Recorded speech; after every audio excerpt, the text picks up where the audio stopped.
What's good, everyone? This is Dev the Coolest. And this is JB. And welcome to Slick Talk. Hey, with a hashtag. Slick Hey, Talk. You gotta get the hashtag in there first. Hashtag Slick Talk. We may need to change our welcome because, you know, we got to listen, we need to keep the upbeat momentum throughout the whole show because we'd be like, it's lit. It's lit in the beginning. And then we'd be like, lit at the end. But it'd be lit in the middle, too. It do.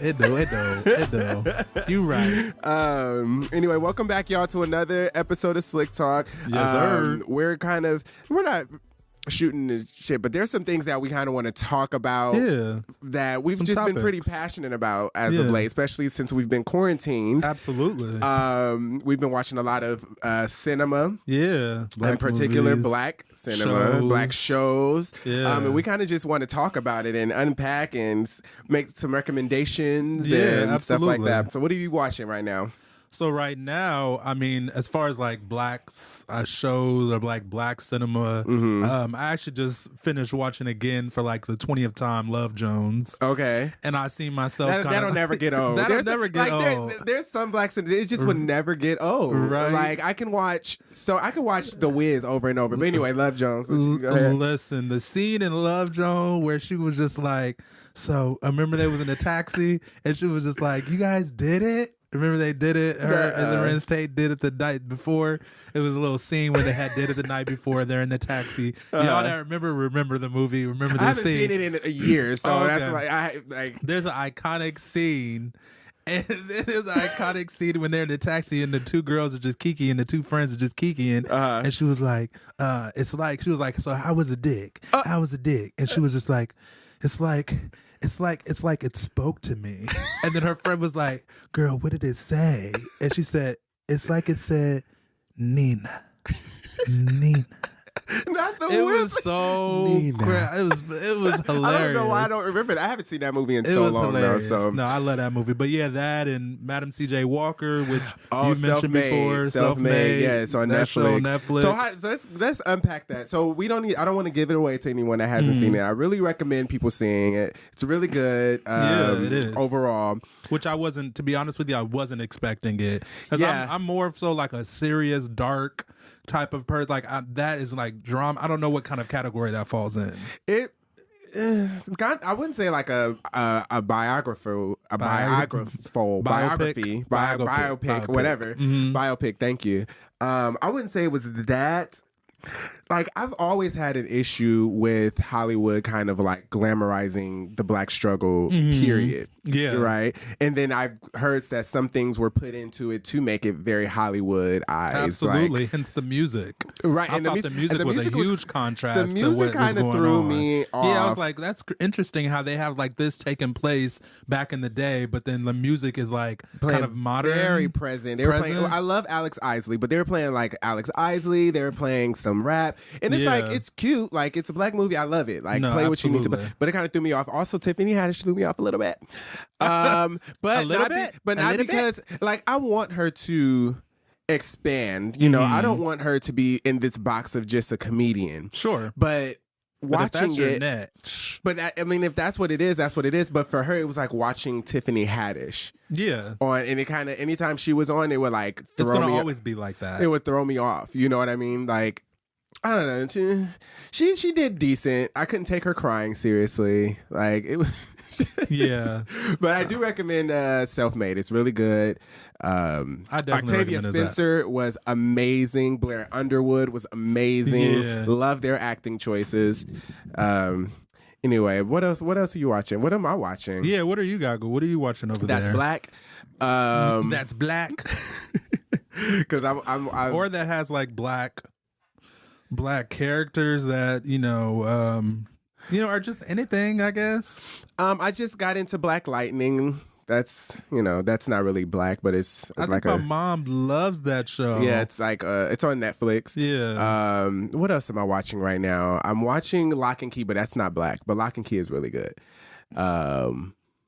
Okay, come on, Lock and Key. Little Fires Everywhere. I have not gotten into that yet. Little Fires Everywhere is so dope, and I only really started watching it is because Kerry Washington is in it, and she's an executive producer on the show. I think we mentioned this on the live as well. Okay, but she's an EP on the show. Yeah, we did. and the show is just amazing. Yeah, like it tackles. Well, all I have the book, so I need to finish the book. But I have the book and I didn't finish it. Yeah, because I couldn't get into it. Like it was a slow start. It's slow on the show too, which is crazy that you say that because I found myself in the first episode like picking up my phone, like, okay, where's like, this going? You know, but it picks up. Okay, it definitely picks up. I mean, I hope the book picks up if I decide to get back into it, because I'm reading. I've gotten back into. I'm reading The Coldest Winter Ever. This is not Black cinema, but it's Black books. Yeah, absolutely. 40 Acres. Okay, that's a really good book. I recommend that. That's a black author. Black Privilege. By it's about black. Oh well, but 40 Acres is about Black privilege too, because it talks about. That's what it made me remind me of the actual book, Black Privilege by Charlemagne the God, which is actually one of my favorite books as well. Shout out to Charlemagne the God. Shout out to Charlemagne the God. Charlemagne. Charlemagne. When Webby was trying to. Oh, that's what you remember that? No, when Webby couldn't get their names right. Oh yeah, you remember that? Yeah, I'm gonna have to put that sound bit in so people can know what I'm talking about. But yeah, I'm also like I'm watching old Black films, so like The Wiz. What's the Holly Berry when she's playing Dorothy Dandridge. Is it called Dorothy Dandridge? I can't think of the name of it right now. I thought that's what it was called. But that iconic scene where she kicked her foot into the pool and they all got out, and then they had the black people cleaning the pool. Yeah. Being Dorothy Dandridge or something. Yeah, I'm watching that, or I did watch that recently. I watched Tina Turner. I watched Waiting to Exhale. Oh. That would never get old. That actually movie right there, Waiting to Exhale, is probably one of my all-time favorite. Listen, I had no business watching it when it came out, but I did, and it probably shaped my life. Like we see the movie differently than we did when we were young. Now we're adults. We've been through some of the things that they've been through. Right, we can relate to them. We're like, oh, like when she said, "Get your shit, and get out." Or she said, she said, she was just like, and it's a white woman. Would it be better if she were black? No, it would be better if you were black. But that scene is iconic. So it's funny. Even Low Down Dirty Shame. Wait, before we go to that. So do you know that scene with Loretta Devine when she was walking away and she bought him something and he was moving? Is he looking? Is he looking? And she turns around. He's looking. No, why are we playing? No, when I was like 7 or 8 years old and I did that scene. I made this boy. I was like, stand right here. Right. I was like, stand right here and just look at me walk away. I'm and I was so walking upset. Away. And I can imagine your ass doing that too. You probably still do it to this day. No. Just gay. I'm not about to play with you. Anyways, I'm thinking about the scene in Low Down Dirty Shame when they were with the woman, I forget her name, but she was tied up. Oh, catch that. She was tied up. She was tied up or whatever in the chair. Remember? And then the police officer was putting the gun to her head. Remember the girl that was sitting in the chair? I forget. He was putting the gun in her head or whatever. He untied her or something because she wanted to do that. She ends up shooting him and said, "Stupid motherfucker, you could have had some pussy."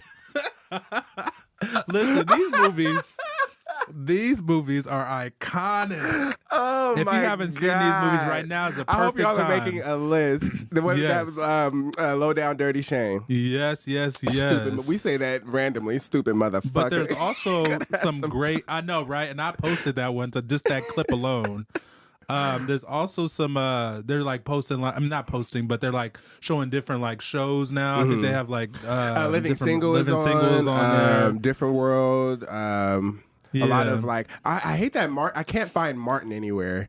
Yeah, isn't that interesting? I love Martin. I can't find Martin anywhere. And it also sucks that now we were talking before the episode, like with Black cinema, we're diving a lot more into horror genre. So we had like Us, we had Get Out. Antebellum was supposed to come out, but that's being which I've seen before. You saw Antebellum? I swear to God, yeah, I've seen that movie. Like an original or the actual one with Janelle Monáe? Yeah, I went to a screening, a private screening in LA. I really want to see that, but now it's dope. See, and the crazy thing about it, that I seen a preview. They showed like a little preview of the movie on Instagram, and there was hella comments like, I was like, oh, I seen this this movie. I can't wait for everybody to see it. And everybody keeps on asking me, so what happened? Right. So, why but you the crazy thing about when I seen the movie is they made you sign a non-disclosure. Right. Basically saying you don't talk about the movie, you don't go on Twitter and do anything let's like change that. The subject. And also the type of person that I am, I don't want to give away the movie anyways because people are gonna freak out. She does such what I can say is that she does such an amazing job in that movie, Antebellum. She leveled up on her acting. Yeah, she was really good in Moonlight, Janelle Monáe, which is another good black absolutely film that I want to rewatch. Also,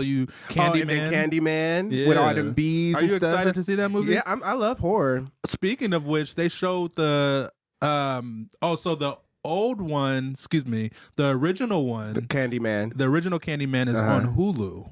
Okay. Yeah, so I believe it's on Hulu. It's on one of the streaming sites that I had seen, but I watched the original because the original because they had two Candymans that came after the original, I believe.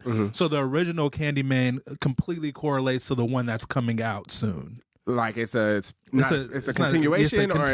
Oh, got it. Okay. It's a continuation. So if you're gonna see the new Candyman coming out, make sure you see the original one coming out because it's a continuation. Got it. From the original one, which I'm super duper excited about. Netflix or Hulu or one of the streaming sites. Yeah, but I want to say it's on Hulu. Yeah, I have all of them. So I just be. I mean, you have to have all of them now because at this point, Netflix running out of movies. Right.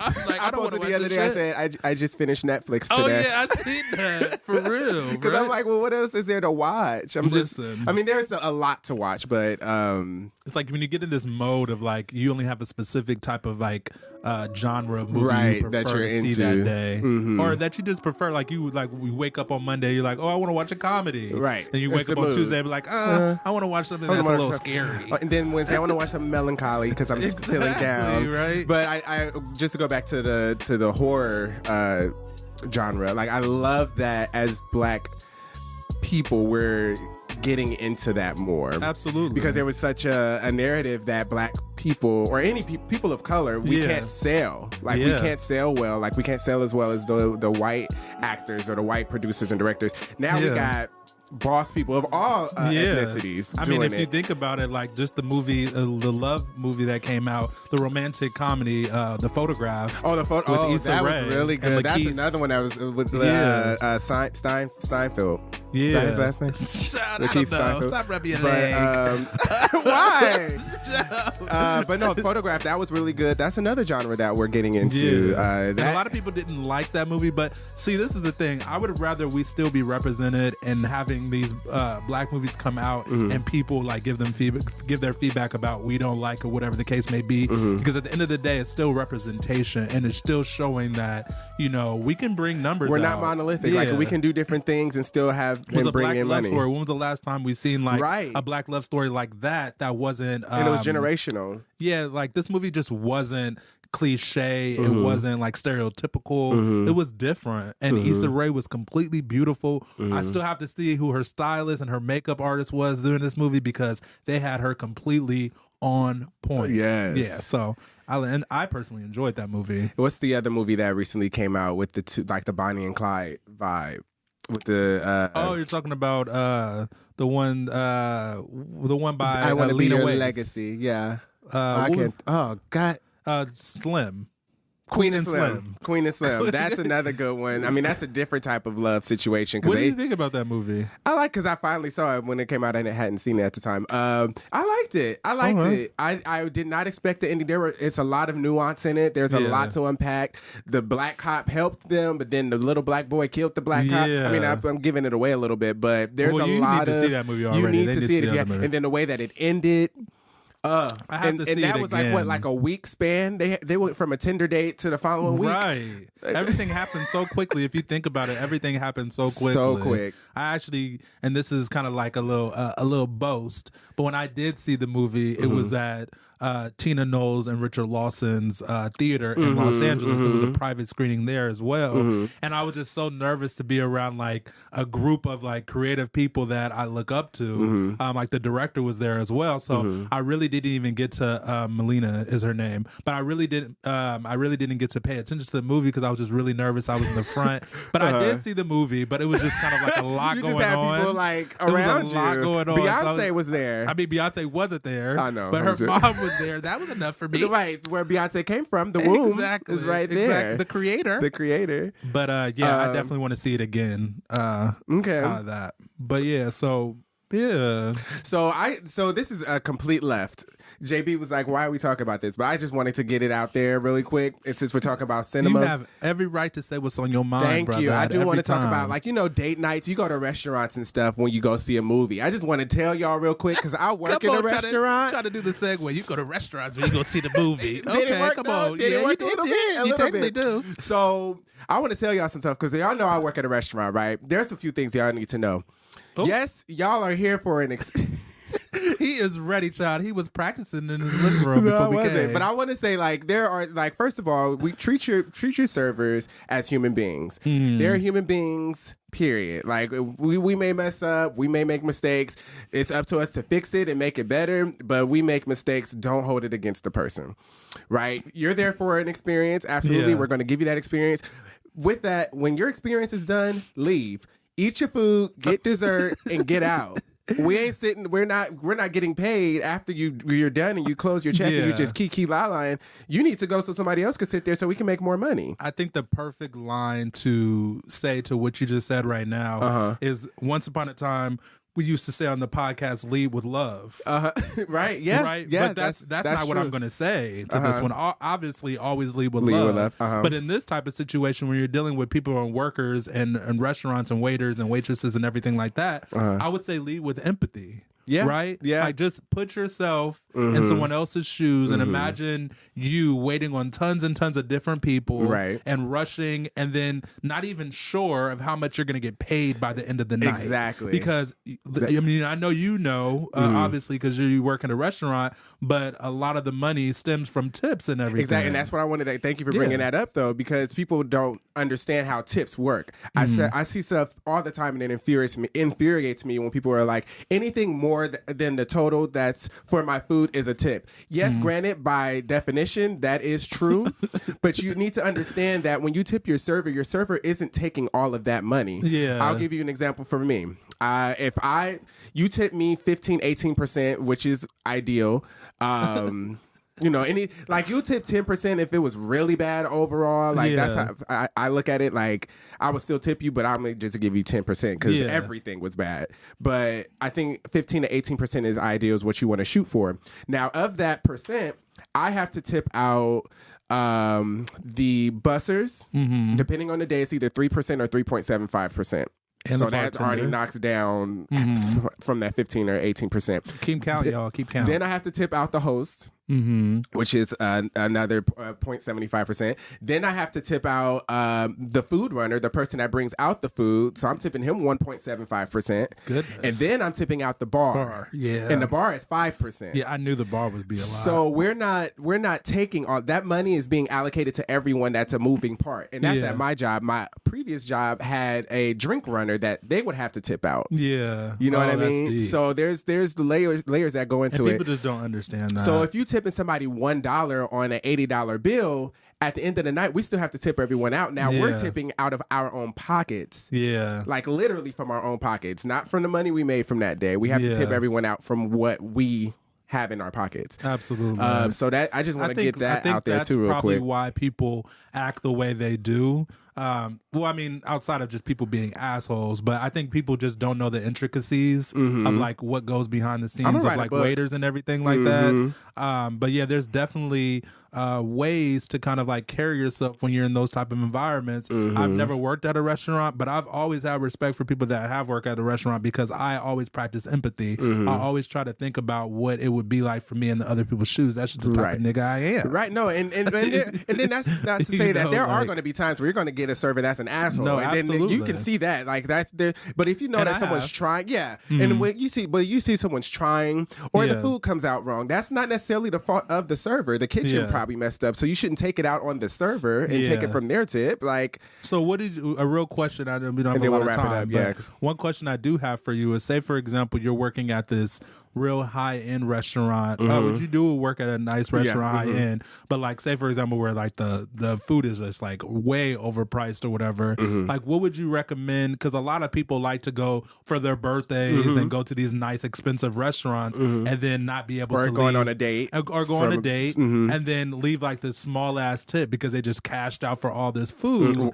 Like, do you like... gotta factor that in. Factor that in from jump. Factor that in from jump. If you see that the average cost for a plate is $25 and you're going to get 2 plates is $50 plus tax, damn near $60, you need to factor in that 15% of a $60 bill is going to be about, because 10% is $6. So you want to add $10 to that, basically, from that $60 bill. So if you're not ready to pay $70, go ahead and get you a salad for 10. You hear this, people? You know what I mean? They ain't gonna listen, though. And factor that in because it's... And then people remember you. Servers remember bad tippers and people that don't tip or people that were assholes. I do. And then I avoid them at all costs. Really? Or then at that point, I'm like, oh, I know you don't tip. So I'm going to give you the, what do you want? Here you go. Bye. I'm not checking in. You know what I'm saying? Like, I'll have the busters bring you some water. And that's just the reality of it. Because it's like, why put my time into you when you're going to give me a 5%, 0% tip? Yeah. And you're buying a lot. Yes, your bill is like $150, but you don't tip me anything from that. Yeah. I'm not going to give you any type of superb service. I'm going to put my time into someone else that's going to appreciate me.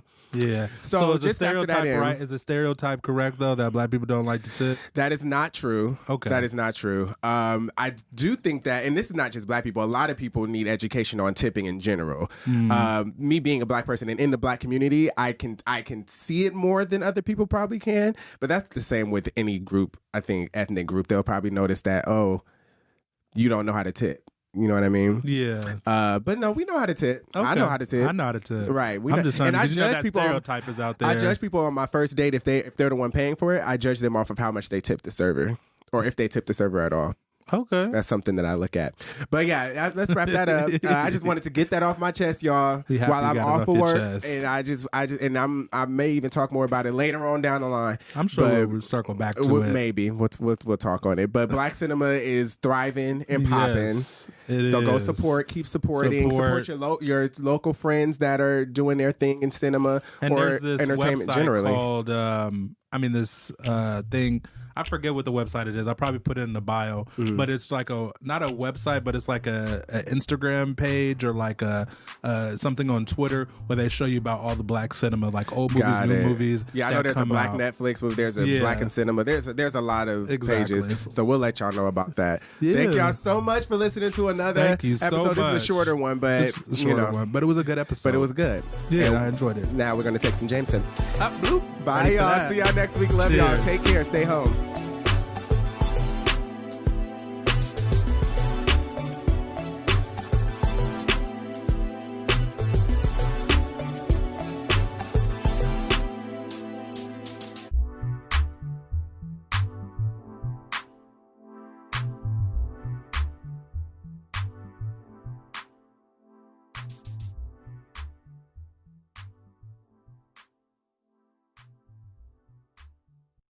This episode of Slick Talk was brought to you in part by Nexus Recording Studio, where the Bay records. Are you looking to do your own podcast, your own EP, your own mixtape? Check them out. It's in Oakland, California.